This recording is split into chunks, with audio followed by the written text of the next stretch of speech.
內關穴咧係一個心包經嘅穴位嚟嘅，咁咧佢喺個手嘅地方嗰度嘅。嗰個內關穴咧，佢咧可以咧治療呢個心胸部嘅唔舒服啦。例如有啲人係心翳啊，或者心緒不寧啊，瞓得唔好啊，胃痛啊，作悶想嘔啊，咁都可以咧用呢個內關穴去治療嘅。內關穴嘅位置喺邊度咧？就喺嗰個手腕啦，有一條橫線，呢度叫腕橫紋嚇。腕橫紋靠近身體2寸個地方就係內關穴。嗰2寸係點度出嚟嘅咧？就係我哋俾人按摩嗰個人自己嗰隻手個手指公打橫呢個闊度咧，就為之1寸啦。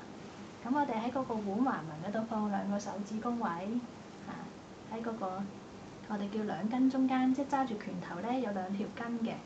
嗰2條筋中間咧就叫做內關穴啦。按摩嘅時候咧，咁就可以順時針轉10下，逆時針又轉10下，咁大概重複5次到，咁咪即係50次咯。咁就換第2隻手再做咁樣交替咁樣做到舒服為止，或者大概5至10分鐘到啦。